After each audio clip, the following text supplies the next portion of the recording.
Selamat pagi, jemaat Tuhan yang saya kasih sekalian. Apa kabar semua? Semoga semua baik dan sehat dan masih bersemangat untuk mengasihi Yesus. Amin. Welcome home. Nah, saya sangat bersuka cita kerana saudara dapat meluangkan masa menyertai ibadah raya pagi ini, memuji Tuhan, mendengar firman Tuhan bersama-sama. Nah, saya percaya saudara akan sungguh-sungguh diberkati oleh firman Tuhan pagi ini, seperti mana saya secara pribadi telah sangat diberkati dan juga diperkukuhkan oleh firman Tuhan masa saya mempersiapkan untuk kita pagi ini. Nah, mari kita buka Alkitab kita masing-masing. Keluaran Pasal 23 ayat 20, Pasal 20 hingga Pasal 23 Keluaran sebenarnya juga ada suatu istilah dipanggil dia Kitab Perjanjian, di mana Tuhan perintahkan apakah yang harus kita umat dia lakukan, dan kemudian di fasa 24 Tuhan akan meteraikan perjanjian dia ini. Mungkin minggu depan kita akan belajar. Nah, apakah cara terbaik bagi buat Tuhan untuk buat satu kesimpulan untuk kitab perjanjian atau hukum-hukum ini? Nah, kalau masih ingat di Keluaran 19 pernah saya menyampaikan satu khotbah di mana apabila kita mula buat pengajian hukum-hukum Taurat ini, khotbah yang bertajuk mendengar apabila Tuhan berbicara. Nah, kalau kamu miss itu khotbah, ada di kotak description itu link, kamu boleh tonton, dan saya galakkan saudara untuk mendengar khotbah itu sebab dia ada sangat-sangat bagus untuk kita memahami bahagian hukum-hukum Taurat ini. Nah, di mana masa itu saya share tujuan Tuhan memberi hukum-hukum Taurat atau kitab perjanjian ini bukannya kerana dia mau memberi mereka hukum semata-mata, tapi tujuan utamanya adalah supaya Tuhan mau membawa bangsa Israel mendekati diri dia, draw us closer to him. Amen. Dan di Pasal 23 yang kesimpulan untuk kitab perjanjian ini atau hukum-hukum ini, sekali lagi Tuhan menyatakan perjanjian dia. Kita akan dapat perhatikan 11 kali Tuhan bilang, aku akan. Tuhan janjikan, Tuhan pasti jadikan. Amin. Nah, kita lihat ayat 20. Kita baca mulai dari Pasal 23 ayat 20. Sesungguhnya aku mengutus seorang malaikat berjalan di depanmu untuk melindungi engkau di jalan dan untuk membawa engkau ke tempat yang telah kusediakan. 21. Jagalah dirimu di hadapannya dan dengarkanlah perkataannya. Janganlah engkau mendurhaka kepadanya, sebab pelanggaranmu tidak akan diampuninya, sebab namaku ada di dalam dia. Nah, kita pause sebentar di situ. Nah, perkataan pertama yang Tuhan pakai apabila dia mula buat kesimpulan di sini adalah sesungguhnya. Perkataan sesungguhnya ataupun maksud dia benar-benar, betul, really. Dalam bahasa Inggris, perkataan itu adalah see atau behold. Sebab memang maksud perkataan ini adalah untuk see, behold. Alright? So, perkataan Ibrani asal dia adalah hine. Hine maksudnya menunjukkan orang, benda, tempat, tindakan. Maksudnya apabila Tuhan bicara dengan mereka, lihatlah, behold, sesungguhnya, benar. Sama kamu lihat, benar, ada malaikat saya utus untuk kamu. Itu yang dimaksudkan. Jadi persoalan kenapa Tuhan mau tunjuk atau memberi penekanannya begitu serius sekali bahawa dia mengutus malaikat itu. Tuhan bisa cakap, aku mengutus malaikat di hadapanmu. Bisa cakap begitu kan? Kenapa Tuhan dia mesti memberi satu penekanan? Lihat, aku mengutus. Alright? Selama ini bangsa Israel mereka asyik memandang pada perkara yang salah, di mana mata mereka tertuju kepada perkara yang salah, kepada masalah, kepada musuh, kepada kekurangan, tiada air, tiada ini dan sebagainya. Mereka asyik, oleh sebab itu mereka selalunya bersungut-sungut.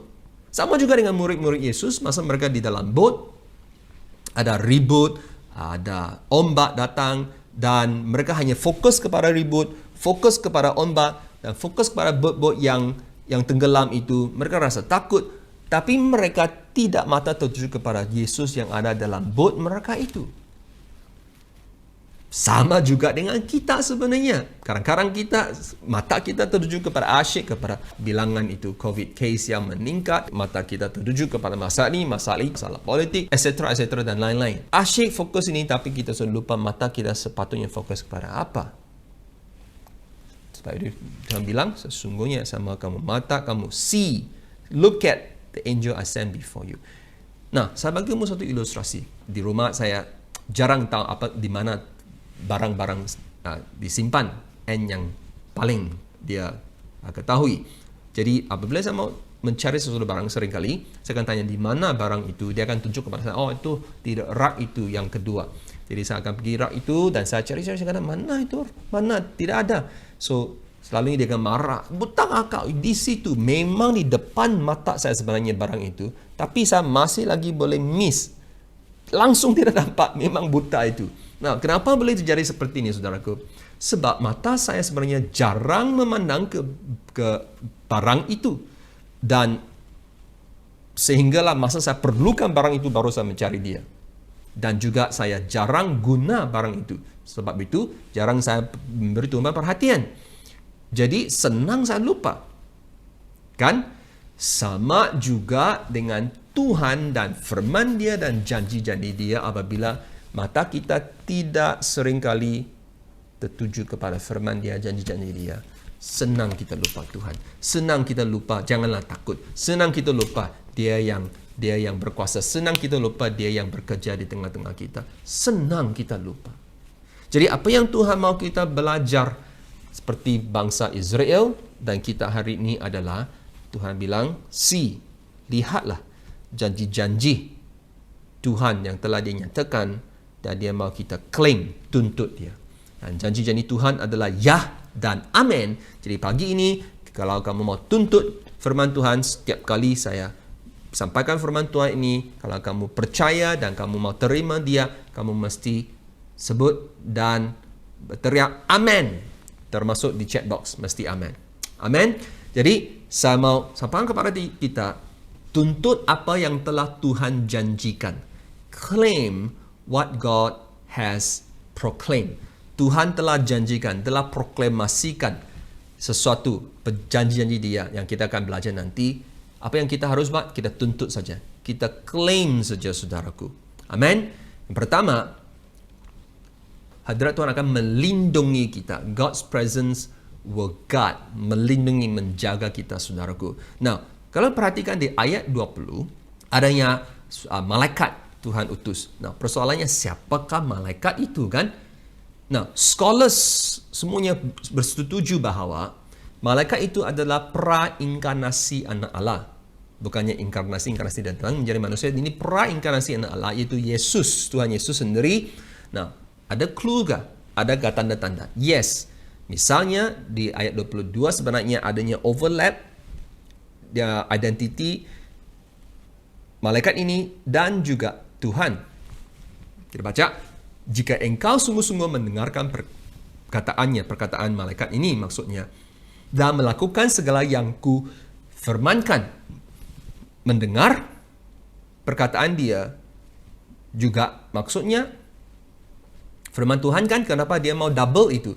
Sebab ini yang dia katakan, sebab masih ingat Yesus dia menyampaikan apa yang Bapa di syurga mau dia sampaikan. So, inilah maksud dia, right? Yang ayat 21 yang kedua, janganlah engkau mendurhaka kepadanya sebab pelanggaranmu tidak akan diampuni. Maksudnya, malaikat ini dia bisa didurhakakan. Sebenarnya tidak, malaikat tidak boleh bisa didurhakakan, melainkan hanya Tuhan saja dan anak Allah saja yang bisa didurhakakan. Dan sebab pelanggaranmu ini kan diampuni, maksudnya dia memiliki kuasa pengampunan. Malaikat tidak ada kuasa pengampunan, melainkan Tuhan, anak Allah saja yang ada kuasa pengampunan. Yang ketiga, sebab namaku ada di dalam dia. Lihat itu, namaku ada di dalam dia. Nah, Tuhan tidak mendiami. Nama Tuhan Yehova, Yahweh tidak mendiami malaikat. Perkataan di dalam maksudnya memang mendiami. Melainkan hanya Tuhan Yesus sendiri saja yang pernah berkata begitu di Yohanes 14 ayat 11. Dia bilang, percayalah kepadaku bahawa aku di dalam Bapa dan Bapa di dalam aku. Jadi semua clue ini sangat jelas. Malaikat itu sebenarnya adalah prainkarnasi anak Allah. Tuhan Yesus sendiri yang menuntun, memimpin di hadapan bangsa Israel, termasuk hidup kita, saudaraku. Amin. Jadi Tuhan tidak menjanjikan kita malaikat saja, tapi Tuhan menjanjikan kita hadirat diri dia. Jadi saudaraku dikasih sekalian, ada siapa di sini pagi ini kamu ingin dipimpin, dituntun oleh hadirat Tuhan sendiri, Tuhan Yesus sendiri dalam hidup kita. Jangan saja ikut pastor, tapi mesti ikut Tuhan yang paling utama. Amin. Kalau kamu ya mau, katakan amin. Alright. Dan bukan saja, apakah tujuan dia, hadirat dia? Untuk melindungi kita, menjaga kita. Saudaraku, di dalam hadirat Tuhan, selalunya ada perlindungan Tuhan. Boleh saya ulang. Di dalam hadirat Tuhan, selalunya pasti adanya perlindungan Tuhan. In God's presence, there's always God's protection. Ayat 22, maka aku akan memusuhi musuhmu dan melawan lawanmu. Maksudnya, sesiapa saja yang mau lawan kamu, mau memusuhi kamu, jangan kau risau. Jangan kau perlu balas balik. Tuhan yang akan melawan bagi pihak kita, saudaraku. Sama di tempat kamu bekerja, orang mau backstab kamu kah, di mana-mana kamu berada, jangan kau risau, sebab Tuhan yang akan berlawan untuk pihak kamu. Amin. Bukan saja begitu, hadirat Tuhan bukan saja melindungi kita, juga hadirat Tuhan menuntun kita all the way. Dia akan menuntun, sebab firman Tuhan berkata dia berjalan di depanmu, saudaraku. Hadirat Tuhan berjalan di depanmu, tidak boleh kita miss. Melainkan kita sendiri yang terganggu. We are distracted. Tapi apabila mata kita tertuju selalunya kepada Tuhan, pasti kita akan melewati meskipun padang gurun, kita akan berjaya mengatasi segalanya. Amin. Dan Tuhan janjikan dia akan menuntun kita ke tempat yang telah dia sediakan untuk kita, saudaraku. Bagi bangsa Israel, tanah janji, Kanaan. Tapi bagi kita, sama kita aplikasikan firman Tuhan ini ke tempat yang telah dia sediakan untuk kita. Maksudnya, Tuhan ada rencananya untuk memberkati kita suatu tempat, suatu keadaan, situasi yang luar biasa, yang penuh dengan favor dia, penuh dengan berkat dia dan rahmat dia, saudaraku, yang telah Tuhan sediakan. Tapi masalahnya, berapa orang mereka miss kerana mereka naik boat yang salah. Di mana boat itu akan bawa mereka ke tempat yang salah. Sebab di dalam boat itu tiada Jesus dalam boat itu. Bukan Jesus yang tuntun mereka pergi ke destinasi yang sepatutnya itu. Jadi Tuhan telah sediakan, maksudnya kalau kita nak menerima itu perkara tempat berkat yang telah Tuhan sediakan untuk kita, saudaraku, kita pastikan harus kita menaiki boat yang Tuhan akan pimpin, tuntun kita ke tempat, dan dia akan pastikan kita sampai ke destinasi dengan selamat. Amin. Jadi apabila saudara kita tahu Tuhan telah sediakan tempat untuk kita, destinasi kita memang sudah garanti dalam Tuhan. Tidak ada sebabnya yang kita harus takut, saudaraku. Itulah sebabnya Yesus bilang di Yohanes 14 ayat 1, jangan kau gelisah. Tak perlu kau gelisah, saya telah persiapkan suatu tempat untuk kamu. Tak perlu kau gelisah. Jadi kita tahu kenapa kita mau gelisah, kenapa kita mau takut. Tak perlu takut mati, sebab bagi kita hidup adalah Kristus, mati adalah keuntungan. Amin. Jadi apa yang kita perlu lakukan supaya kita dapat di mana hadirat Tuhan akan melindungi kita, menuntun kita, menjaga kita, saudaraku. Jagalah dirimu, firman Tuhan berkata, ataupun satu translation yang lain, perhatikanlah, or pay attention di hadapannya dan dengarkanlah perkataannya. Maksudnya kita pay attention dan dengar, bukan saja dengar, sungguh-sungguh kita mesti dengar dan melakukannya. Jangan saja kita dengar, kita mesti menjadi pelaku, bukan saja mendengar, pendengar firman Tuhan. Be a doer, not just a hearer of God's word. Dengan itu, meskipun kita akan menghadapi kesusahan, pasti dalam kehidupan kita tiada garanti tiada kesusahan. Kita menghadapi kesusahan, tapi pasti kita akan dapat melewati kesusahan ini sebab hadirat Tuhan akan tetap menuntun kita. Ada amin? Jadi persoalannya, saudaraku, Adakah Tuhan berjalan di depanmu dan menuntun saudara? Ataupun Tuhan sebaliknya, dia yang ikut kamu. Seperti salah satu follower di IG kamu, di Facebook kamu. Saudara dikasih sekalian, saya memberi kita tantangan pagi ini. Kita harus hidup kita dituntun oleh hadirat Tuhan. Jika kamu kata saya mau, kamu tuntut dia, kamu claim, hari ini tukarlah menjadi pelaku, bukan saja seorang pendengar firman Tuhan. Claim hadirat Tuhan. Amin. Yang kedua, larangan Tuhan untuk kebaikan diri kita. God's prohibitions for our own good. Seperti mana Adam dan Hawa, Tuhan telah memberi mereka satu proklamasi larangan jangan makan daripada buah pohon pengetahuan. Kenapa mereka tidak dengar, mereka pergi makan kan? Nah, inilah masalahnya. Mereka tidak menghiraukan prohibition, larangan Tuhan, sebab mereka tidak terfikir sebenarnya untuk kebaikan diri mereka.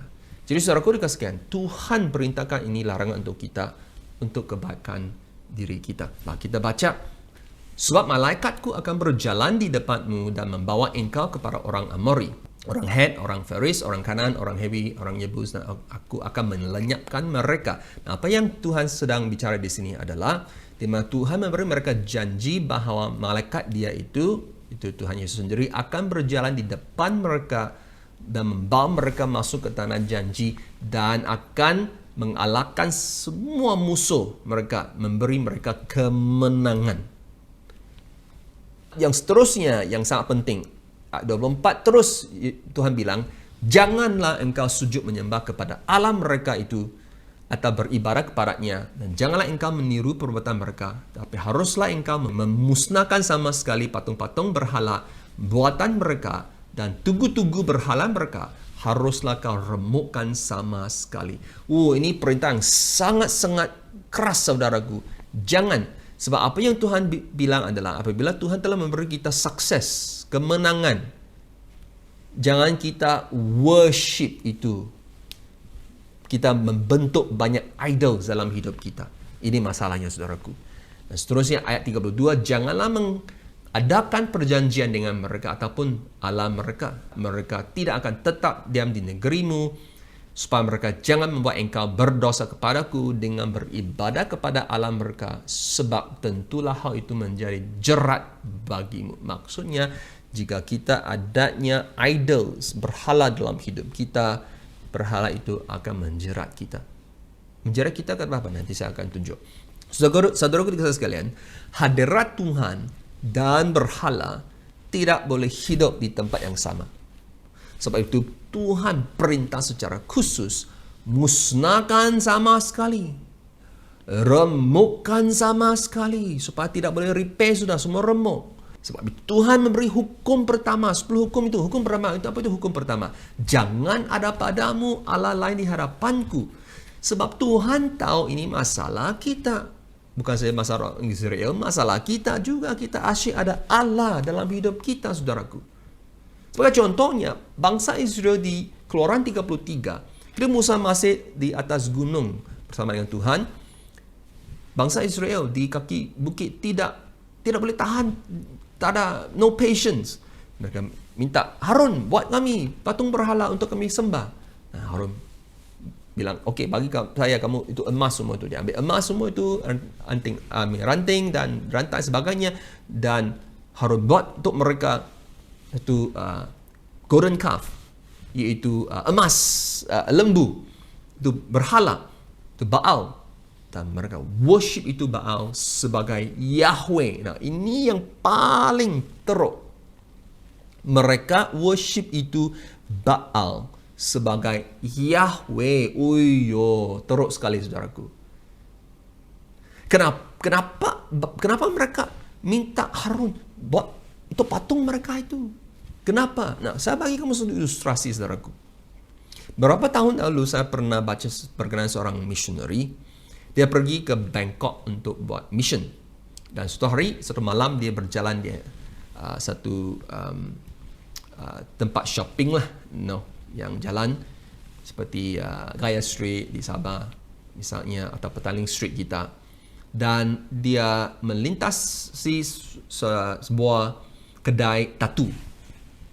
Dan di kedai tatu itu, di tingkap dia adanya banyaknya desain-desain tatu, contoh dan sebagainya. Dan dia nampak satu desain yang seperti ini, dia perkataan dia, I am a loser.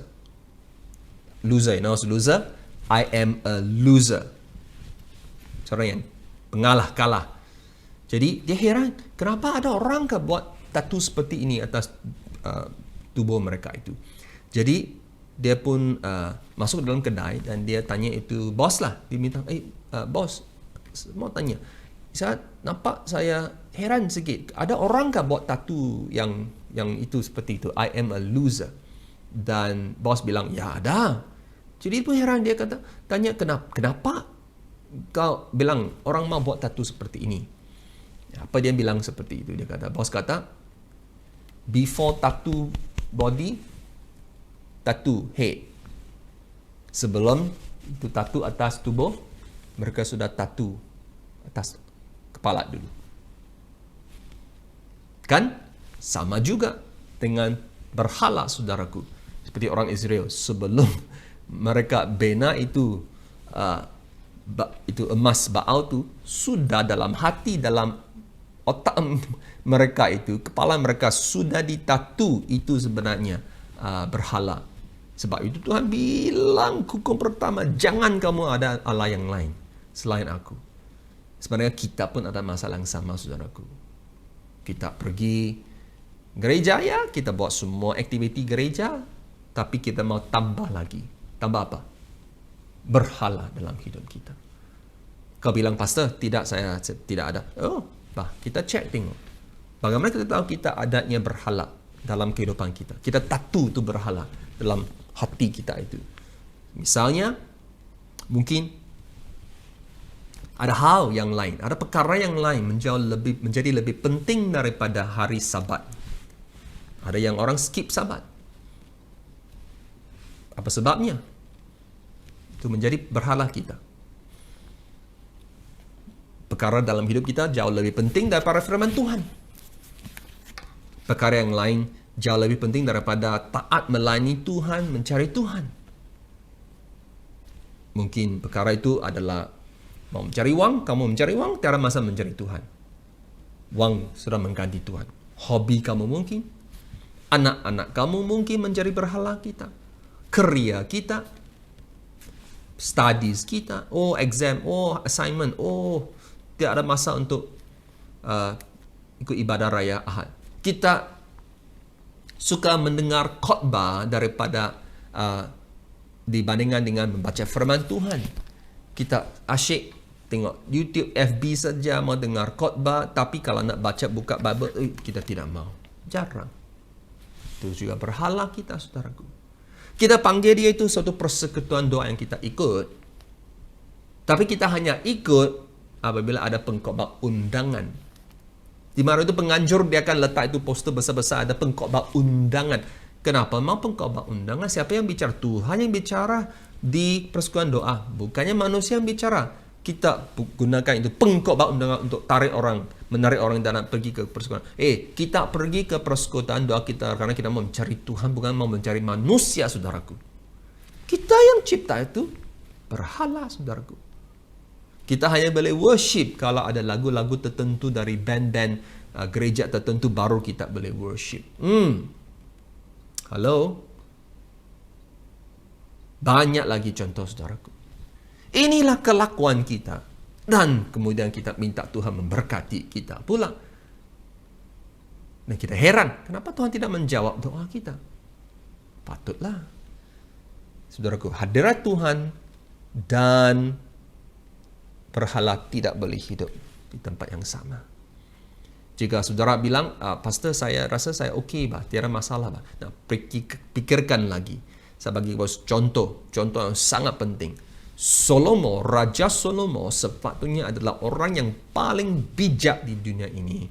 Tetapi di satu Raja pasal 11, suatu kesimpulan hidup dia yang paling sedih. Sebab pada waktu Salomo sudah tua, isteri-isterinya itu, dia banyak isteri ya, kita tahu, mencondongkan hati dia sebab mereka itu penyembah berhala kepada Allah-Allah lain, sehingga ia tidak dengan sepenuh hati berpaut kepada Tuhan Allahnya seperti Daud ayahnya.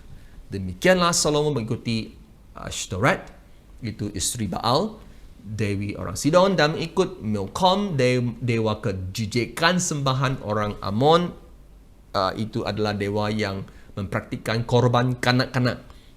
Dan Salomo, lihat, melakukan apa yang jahat di mata Tuhan. Aduh, sedih sekali. Tidak sepenuh hati mengikut Tuhan seperti Daud. Nah, saudaraku dikasih sekalian, selagi kita memiliki berhala di dalam hidup kita, kemungkinan besar kita akan melakukan apa yang jahat di mata Tuhan seperti Raja Salomo. Seperti mana Tuhan bilang di ayat 33, pasal 23 Keluaran, menyembah berhala ini, di mana hidup kita memberi ruang untuk berhala ini mengambil tempat, dia akan menjadi jerat dalam hidup kita. Jadi saudaraku dikasih sekalian, apakah berhala-berhala di dalam hidup kita yang Tuhan pagi ini dia perintahkan kita harus hancurkan, musnahkan semua itu. Tuhan, dalam nama Tuhan Yesus, sekarang saya berdoa supaya segala berhala dalam hidup kami, Tuhan, Engkau tunjukkan kepada saudaraku, kepada saya sendiri, supaya Tuhan pagi ini kami akan serahkan kepada Engkau dan untuk hancurkan segalanya, supaya kami dapat menjadi pemenang seperti Gideon yang Engkau akan pakai secara luar biasa. Tidak mau kami menjadi seperti Raja Salomo, tapi mau menjadi seperti hamba-Mu Gideon. Tuhan, serahkan semua ini, tunjuk kepada kami Tuhan apakah berhala-berhala itu. Amin. Dan yang ketiga, tuntut apa yang Tuhan janjikan. Apa yang Tuhan telah janjikan? Perbekalan Tuhan untuk generasi. Provisions, God's provisions for generations. Ayat 25-26, tetapi kamu harus beribadah kepada Tuhan Allahmu, maka ia akan memberkati roti makananmu dan air minumanmu. Memberkati roti, makan dan air minum, maksudnya dia akan memberi kita bekalan yang kita perlu, keperluan kita saudara. Semuanya itu ada berkaitan dengan keperluan. Maksudnya segala sesuatu yang kamu perlu untuk hidup, tidak perlu kau risau. Tuhan akan sediakan dari segi kuantiti, dari segi quality, Tuhan akan sediakan. Bukan saja begitu, Tuhan akan menjauhkan penyakit dari tengah-tengah kita. Amin. Maukah kita melihat Tuhan menjauhkan penyakit daripada tengah-tengah kita, terutama yang buat masa sekarang? Segala penyakit sampar semuanya dijauhkan dalam nama Tuhan Yesus. Mau? Amin? Yes, kita tuntut ini sekarang. Dan yang ketiga, tiada orang yang akan mandul. Maksudnya, kamu akan adanya keturunan bukan saja dari segi biological, tapi juga dari segi spiritual. Maksudnya Tuhan, dia memberkati kita, menyediakan segala keperluan kita, dan segala berkatnya bukan berhenti di generasi kamu saja. Dia akan berterusan dari generasi kamu ke anak kamu, cucu kamu, dan cicit dan cicak seterusnya. Amin. Dan seterusnya menggenapkan tahun umurmu. Nah, ini bukan berkaitan tentang berapa panjang umur kau, sama ada kau akan mati muda atau mati tua. Itu bukan berkaitan. Lihat perkataannya menggenapkan tahun umurmu. Maksudnya complete, sempurna. Kamu tidak akan mati, dalam bahasa Inggris premature, tapi engkau akan mati meaningfully. Maksudnya penuh dengan makna. Hidupmu akan dihidupi dengan penuh buahnya, hasilnya, tidak kira berapa umur. Bagaimana kita boleh tuntut janji firman Tuhan ini, perbekalan Tuhan ini untuk generasi kita. Bukan saja kita, tapi generasi seterusnya kita. Senang saja. Apa yang firman Tuhan berkata? Kamu harus beribadah kepada Tuhan. Beribadah. Perkataan beribadah itu bukannya menyanyi lagu, main music, main rebana, buat banyak lagi KKR, konferensi, sebagainya. Bukan semua itu. Beribadah, perkataan itu adalah abad dalam bahasa Ibrani, maksudnya bekerja atau melayani.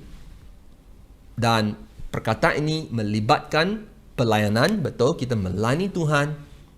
Tapi yang penting jangan kita tinggalkan itu suatu pengasingan.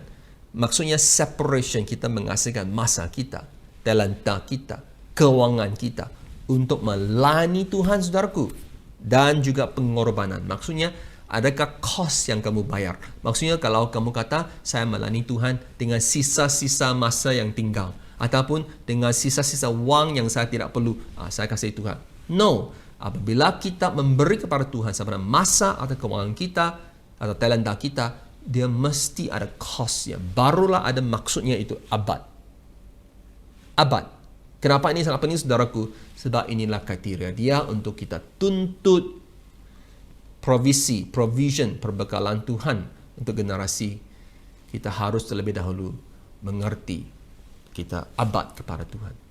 Saudaraku sekalian, saya sebagai seorang sebenarnya lahir di keluarga yang hancur. Kebakaran saudara tahu kan? Saya tidak mau panjang cerita, saya memang membesar seorang yang miskin. Ada di antara kita yang sekarang sudah 20 lebih tahun masih lagi belajar di university. Saya umur 18 tahun sudah saya harus bekerja sudah sebenarnya untuk mencari makan. Jadi saudaraku dikasih sekalian, tidaklah saya, masa itu memang kecil saya selalu komplain, Tuhan kenapa saya tidak seperti keluarga di sebelah jiran tu. Tengok keluarga mereka sangat bagus, bapa mereka sangat bagus, mereka kaya. Tapi saya miskin, masa bersekolah mesti kerja untuk cari wang saku, kalau tidak memang makan rumput. Jadi saya sudah tidak mengerti. Lebih-lebih lagi apabila kita membesar, kita akan menjadi lebih susah untuk memberikan. Dan apabila Tuhan mengajar saya tentang abad ini, tentang apakah pengertiannya apabila kita mau menghargai Tuhan, betul-betul kalau kita mengasihi Tuhan, kita mesti belajar abad Tuhan, di mana melayani Tuhan sangat penting, yes. Tapi yang penting itu kita harus belajar mengasingkan, bukannya sisa-sisa, tapi memberi Tuhan yang terbaik dari segi masa kita, dari segi talenta kita, bakat kita, dari segi keuangan kita, memberi Tuhan yang terbaik, dan juga ada kos yang kita harus bayar. Kalau saya menceritakan banyaknya pengalaman, kesaksian pribadi, di mana dan saya, istri saya dan saya membayar banyak kosnya. Misalnya menjadi missionary, banyak kos yang kami bayar sebenarnya. Apa yang kami sekarang lakukan ini, banyak kos, tidak sama panjang lebar itu. Apa yang saya katakan di sini, saudaraku yang kasih sekalian, tidak pernah istri dan saya ada kekurangan. Tuhan sediakan segalanya yang kami perlukan. Lebih-lebih lagi berkelimpahan sehingga kami dapat menjadi berkat, menolong yang lain, memberi kepada yang lain. Saudaraku dikasih sekalian, dalam beberapa tahun ini kami memberi menjadi berkat kepada orang lain jauh lebih banyak daripada apa yang kami pernah pikirkan selama kami sejak kami lahir. Dan semakin kami jadi berkat, semakin Tuhan curahkan berkelimpahan perbekalan dia ke atas kami. Dan saya mau berdoa di sini sebab perbekalan Tuhan adalah untuk generasi. Dan saya sangat bersuka cita karena ada di antara kita di sini, saya bilang adalah anak-anak rohani kami, generasi kami ini. Dan kami sungguh-sungguh bersuka cita karena kami dapat melihat saudara telah juga menerima perbekalan ini dan menjadi berkat kepada yang lain. Dan saya mau proklamasikan dan prophesy di sini, saudaraku dikasih sekalian, setiap engkau yang adalah jemaat SIB Live, anak-anak rohani dan saya mau proclaim, prophesy ke atas engkau Tuhan akan menjadikan engkau sebagai berkat. Dia akan membekalkan segala keperluanmu, lebih daripada itu berkelimpahan, sebab kamu abad dia. Dan Tuhan akan menjadikan engkau menjadi berkat bagi bukan saja anak kamu sendiri, tapi juga anak-anak spiritual kamu dan sampai selama-lamanya. Terima itu dan percaya, katakan amin. Yang terakhir, pergerakan Tuhan untuk meningkatkan pengaruh kita. Dalam bahasa Inggris lebih sedap, God's progression to grow our influence. Tuhan janjikan, Tuhan proklamasikan, He proclaimed this over our lives, that His progression to grow our influence. kengerian terhadap aku, Tuhan bilang, ayat 27, akan kukirimkan mendahului engkau. Aku akan mengacaukan semua orang yang kau datangi dan aku akan membuat semua musuhmu lari membelakangi engkau. Lagi aku akan melepaskan tabuhan mendahului engkau sehingga binatang-binatang itu menghalau orang Hewi, orang Kanan dan orang Het itu dari depanmu. Apakah maksudnya, saudaraku? Tuhan yang maju, dia progress terlebih dahulu. Dia yang maju marah ke depan dan mendahului kita untuk memerangi segala musuh kita, mengalahkan segala musuh kita, memberi kita sukses, maksud dia. Dia yang mendahului kita, memberi kita sukses. Apa tujuannya memberi kita sukses? Supaya kita akan menjadi influence, pengaruh, meningkatkan lagi, menambahkan lagi, grow our influence, saudaraku. Dia bukan setermata semuanya terjadi, tapi adanya timing dia. Aku tidak akan menghalau mereka dari depanmu dalam 1 tahun, supaya negeri itu jangan menjadi sepi dan segala binatang hutan jangan bertambah banyak melebihi engkau. Sebab kalau tidak, binatang liar terlalu banyak menjadi bahaya bahkan. Jadi Tuhan tahu, dia tahu semua timing ini. Jangan kita menggesa Tuhan mau timing kita. Meskipun kenapa so slow, pastor, so slow, Tuhan kenapa so slow? Ada sebabnya tertentu. Kita mesti mengerti apakah sebabnya Tuhan bekerja seperti mengikut masa dia, ya. Dan sedikit demi sedikit Tuhan bilang, aku akan menghalau mereka dari depanmu sampai engkau beranak cucu sedemikian hingga engkau dapat memiliki negeri itu. Maksudnya Tuhan mau little by little, sedikit demi sedikit dia akan menang. Apa yang bagaimana kita mau mengaplikasikan untuk kita hari ini di tanah air tercinta kita Malaysia ini, saudaraku? Berapakah bilangan peratusan orang percaya Kristian di Malaysia? Tak ramai sebenarnya. Minoriti kita sangat kecil. Bagaimana kita menang negara kita untuk Tuhan? Bilangan orang percaya terlebih dahulu harus bertambah banyak. Oleh sebab itu kita harus kerja lebih keras lagi. Banyak jiwa harus diinjili, saudaraku. Kita harus bertambah banyak dari segi populasi, menjadi lebih kuat, bersatu, saudaraku. Oleh sebab itu saya menggalakkan kita, kenapa kita harus join itu gabungan doa 3 wilayah. Ini adalah suatu tanda kesatuan dan Tuhan sentiasa selalu dia tertarik kepada kesatuan umat dia. Barulah kita boleh menang, saudaraku. Dan apabila kita bertambah banyak, bertambah kuat, haleluya, kita akan dapat menaloki tanah yang Tuhan janjikan kepada kita, saudaraku. Sama juga dengan Sabah, sama juga dengan Sarawak. Jadi, mau kita menang, berapa little by little, terpulanglah kepada kita. Adakah kita akan bertambah lebih banyak secepat mungkin dengan menjaga jiwa. Amin. Dan Tuhan mau progress, dia maju ke hadapan, dia mengalahkan musuh, dia mau beri kita sukses, bukan supaya kita syok sendiri, tapi sukses itu supaya kita dapat menjadi pengaruh influence yang lain. 31. Aku akan menentukan batas daerahmu dari Laut Teberau sampai Laut Filistin, dari padang gurun sampai sungai Efrat. Apakah maksud dia sebenarnya? Maksudnya adalah di mana Tuhan mau memperluaskan wilayah kita, teritori kita, dan oleh itu juga mempertingkatkan lagi pengaruh kita, saudaraku. Itulah tujuan Tuhan, saudaraku. Tuhan mau kita sukses supaya menjadi pengaruh. Wow, kerajaan dia. Termasuk kerja kita. Kenapa Tuhan memberi kita sukses? Kalau kita semata-mata mau sukses saja untuk keuntungan diri, tapi tidak mau sukses itu menjadi berkat dan memenangi jiwa dan menjadi berkat kepada yang lain ada keperluan. Sebenarnya sejak PKP berlaku, pandemik datang, sudah lebih 1 tahun sampai 2 tahun sudah kita buat online service, ya. Kebaktian online kita sebenarnya memang sangat letih. Sometimes tu rasa mau putus asa sebab sangat letih. Bukannya senang sebenarnya. Bukannya gereja kita besar, ada banyaknya sumber-sumber tenaga. Kecil saja sumber tenaga yang melayani online kita ini, tapi production kita memang boleh setanding dengan production gereja-gereja yang besar sebenarnya. Amin. Tuhan bicara kepada kita, kita harus setia. Kita perlu buat kebaktian online kita dan menjadi semakin baik lagi.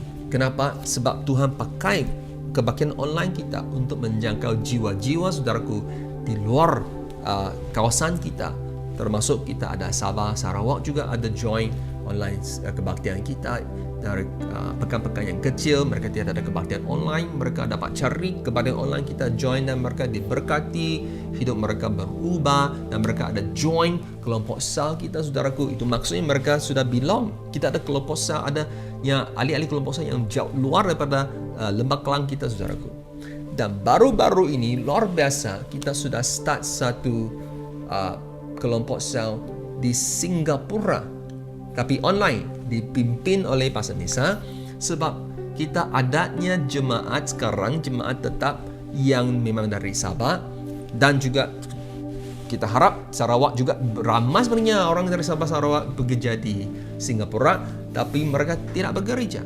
Jadi kita berdoa agar mereka akan dapat join kita untuk ikut church kita, dan melalui kelompok saya yang pertama ini di Singapura, kita boleh galakkan. Dan yang apa yang mereka bagi tahu kami adalah ramai sebenarnya di situ. Jadi sekarang kita punya influence, pengaruh kita sudah pergi luar daripada Malaysia. Amin. Mana tahu kita mungkin suatu hari ada SIB Live Singapura. Ada amin. Inilah caranya Tuhan bring life to all nations, little by little, sedikit demi sedikit. Amin. Kita asalkan kita tuntut apa yang Tuhan telah janjikan kepada kita. Kesaksian terakhir adalah berkaitan dengan project live. Kita beli laptop hantar ke Kapit. Mulanya 150 unit laptop kepada 2 buah sekolah. Dimaklumkan oleh 2 mentee saya, cikgu di sekolah-sekolah itu. Mereka kata memang student banyak lama sudah mereka dapat ikut kelas kerana tidak berhenti. Jadi Tuhan letakkan dalam hati saya untuk buat projek ini. Sebenarnya projek yang sangat besar bagi gereja kita yang kecil. Sebenarnya ini projek yang paling besar dari segi kewangan, juga dari segi saiz dia, dan juga baru-baru saja saya hantar 30 unit pergi ke Sabah. Ada seorang pastor mentee saya di mana dia kata ada keperluan banyak student di situ. Memang satu handphone 4-5 orang student dah adik-beradik kongsi. Ada yang langsung tidak ada.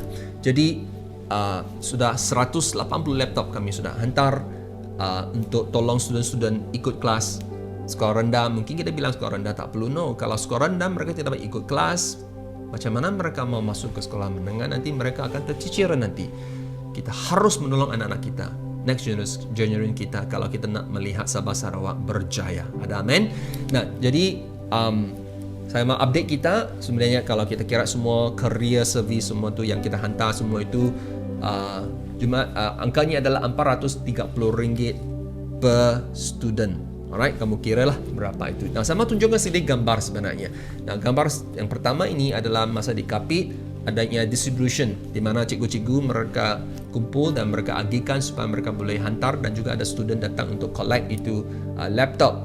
Kemudian kita lihat ada student collect laptop, dan juga ada satu yang sama tunjuk di sini. Inilah student darjah 6. Mereka ada satu pertandingan, saya difahamkan STEM dipanggil dia, Science, Technology, Engineering dan Mathematics. Sempat mereka ada laptop ini untuk ikut ini yang akan menambah markah untuk kurikulum mereka. Jadi kalau tak ada laptop ini, mereka tidak akan dapat join ini. Jadi sangat-sangat luar biasa. Tapi apa yang sangat menarik adalah sesuatu yang tidak pernah saya terfikir sebenarnya. Ada di antara mereka di mana mereka hanya ada satu handphone di rumah mereka untuk ibadah Sunday, Ahad, untuk seisi keluarga. Macam mana mau ikut ibadah dengan satu handphone macam itu seisi keluarga kan? Jadi sekarang mereka ada satu laptop, screen lebih besar. Mereka boleh hotspot kepada handphone mereka, seisi keluarga mereka ikut ibadah raya. Haleluya, puji Tuhan. Amen. Dan bukan saja begitu, saya sudah buat online briefing kepada cikgu-cikgu di semua sekolah itu. Dan Untuk pengetahuan kita, memang mereka tahu ini adalah suatu sumbangan dari gereja, mereka tahu saya ini pastor, dan masa saya buat briefing itu, ada mereka yang dari agama yang lain pun mereka panggil saya Pastor Daniel, banyak kali mereka kata saya Pastor Daniel, terima kasih dan sebagainya. Saya berasa itu suatu jambatan, a bridge telah dibina, dan masih ingat saya share, itu bridge sudah dibina. Saya percaya suatu hari nanti Tuhan Yesus akan melintasi itu bridge sampai kepada mereka. Dan saya percaya Tuhan buka pintu untuk kita menjadi berkat, bukan saja berkat, memenangi jiwa-jiwa di tempat ini. Ada amin? Jika saudara pagi ini kamu ingin menuntut apa yang telah Tuhan janjikan, dan kamu kata, ya saya ini pastor, saya meresponi pagi ini, boleh saya minta saudara, mana kamu berada, semana kamu mau berdiri ataupun letak tangan atas hatimu, angkat tangan kamu, dan saya berdoa dalam nama Tuhan Yesus. Bapa kami di surga, haleluya, jemaatmu Tuhan, anak-anakmu sedang mereka meresponi kepada firman-Mu, meresponi kepada panggilan-Mu pagi ini Tuhan, supaya mereka tuntut apa yang telah Engkau janjikan di firman-Mu yang telah kami kaji pada tadi Tuhan. Dan saya percaya Tuhan, apabila mereka tuntut hadirat-Mu yang telah Engkau janjikan, mereka akan dilindungi, akan segera dituntun, dan tidak perlu mereka takut akan sesiapa musuh ataupun malapetaka tidak dapat menghampiri mereka dalam nama Tuhan Yesus. Dan juga segala berhala dalam kehidupan mereka Tuhan, Engkau hancurkannya. Seterusnya, setiap anak-anak-Mu Tuhan, mereka yang ada keperluan, ada provision yang Engkau provide untuk mereka Tuhan, terutama segala keperluan mereka. Tapi saya percaya Tuhan, Engkau panggil mereka hari ini untuk mendekati Engkau dan abad Engkau, sebab tujuan kerinduan-Mu adalah supaya Engkau akan mencurahkan segala Engkau telah janjikan dari segi kesehatan, dari segi keperluan, dari segi segalanya Tuhan, menggenapkan umur mereka supaya mereka akan menjadi berkat kepada generasi-generasi yang akan datang. Dan akhirnya Tuhan, saya dapat percaya Tuhan, atas saudaraku di sekalian, saya berdoa agar Tuhan akan memberi kamu sukses, progress, sebab kemudian apabila hatimu adanya suatu kerinduan untuk menjadi pengaruh kepada jiwa-jiwa yang lain yang ada keperluan, termasuk terutama yang mereka belum percaya Yesus lagi, Tuhan pasti akan memberi kamu progress dan sukses dalam kehidupanmu. Dan saya profesi ini ke dalam atas kehidupanmu dalam nama Tuhan Yesus. Dan saya percaya Tuhan akan jadikan engkau sebagai kepala bukan ekor. Apa yang Tuhan janjikan, pasti Tuhan jadikan dalam kehidupanmu. Amin. Terimanya dan ucap syukur. Saudaraku, terima dan ucap syukur. Dan sambil kita ucap syukur, kita tinggalkan suara worship Tuhan dengan lagu ini. Kuasa-Mu terlebih besar, Tuhanku terlebih besar, tak pernah terlambat janji-Mu ya Tuhan, menolong hidupku. Kuasa-Mu terlebih besar, Tuhanku terlebih besar.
besar. Tak pernah terlambat janji-Mu ya Tuhan menolong hidupku. Kuasa-Mu terlebih besar, Tuhanku terlebih besar. Tak pernah terlambat janji-Mu ya Tuhan pulihkan hidupku. Tak pernah terlambat janji-Mu ya Tuhan. Tak pernah terlambat janji-Mu ya Tuhan. Tak pernah terlambat janji-Mu ya Tuhan.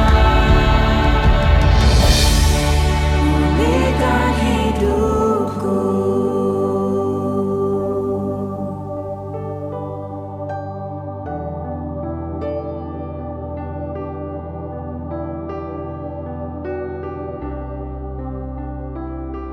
Haleluya Tuhan, sesungguhnya kuasa-Mu terlebih besar, jauh terlebih besar, dan pertolongan-Mu sentiasanya tepat pada saat, pada waktunya Tuhan. Kami percaya, haleluya, haleluya, Engkau tetap, hadirat-Mu menyertai kami, menuntun setiap jalan kami, setiap hari kami, segala sesuatu yang kami lakukan. Oh, tangan-Mu yang murah yang akan menuntun, mengangkat kami Tuhan, melewati segala tentangan dan cabaran dalam hidup kami Tuhan. Haleluya, terima kasih Tuhan. Dan saya ucap berkat ke atas-Mu, saudaraku dikasih sekalian. Semoga hadirat Tuhan, kasih karunia Tuhan, dan shalom Tuhan. Haleluya, angkat tangan dan terimanya berkat ini. Haleluya, haleluya, shalom Tuhan, dan wajah Tuhan sentiasa menyinari-Mu. Haleluya, dan hadirat Tuhan sentiasa menuntun, menyertai-Mu dan sisi keluarga-Mu. Tuhan akan memberi engkau sukses dalam segala hal yang kamu lakukan. Terima kasih Tuhan.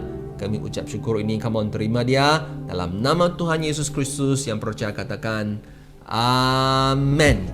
Haleluya. Beri pujian kepada Tuhan sekali lagi. Amin. Terima kasih SIB Live dan juga semua yang melawat kami. Terima kasih kerana menyertai ibadah raya kami pagi ini, dan saya sangat bersukacita karena engkau menyertai kami, dan thank you. Saya berharap saudara telah diberkati oleh kebaktian kami pagi ini. Dah, selagi saya bagi reminder ya, we pray 8.30 Rabu malam dan pagi jam 8 Sabtu, dan juga Ahad pagi 8 pagi ya, untuk still worship yang terakhir pada minggu akan datang. God bless you. Kita jumpa lagi. Bye.